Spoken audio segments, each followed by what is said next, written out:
Magandang araw! Ang ibabahagi ko ngayong araw ay tungkol sa akdang ng minsang naligaw sa Adrian.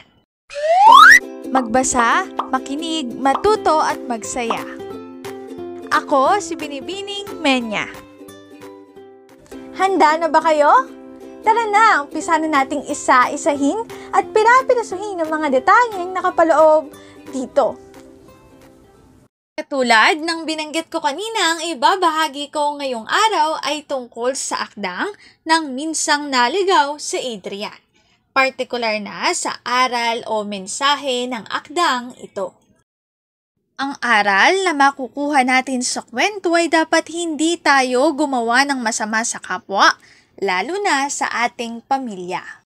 Ang ikalawang aral na makikita natin sa akdang ng minsang naligaw sa Adrian ay lahat ng tao ay nagkakamali at naliligaw ng landas. Subalit, may mga pagkakataon na tayo ay binibigyan ng second chance o pangalawang pagkakataon na kailangan natin kuhanin, tanggapin at panindigan.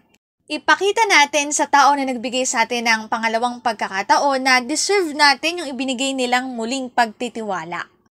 Ang ikatlong aral na makikita natin sa akdang ng minsang naligaw sa Adrian ay ang pagmamahal ng isang ama ay lubos na totoo at kaya nilang isakripisyo ang kanilang sarili para sa kanilang mga anak.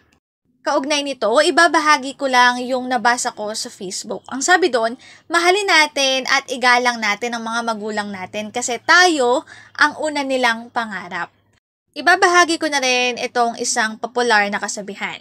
Sabi ng nakatatanda, matitiis ng mga anak ang kanilang mga magulang pero hindi matitiis ng magulang ang kanilang mga anak. Ang link na ito ang aking sanggunian sa mga impormasyon na makikita nyo sa bawat slides. Kung interesado kayo na magbasa pa, maaari nyong bisitahin ang website na ito. Aral sa akdang ng minsang naligaw sa Adrian. Dito na nagtatapos ang aking pagbabahagi. Sana ay marami kayong natutuhan.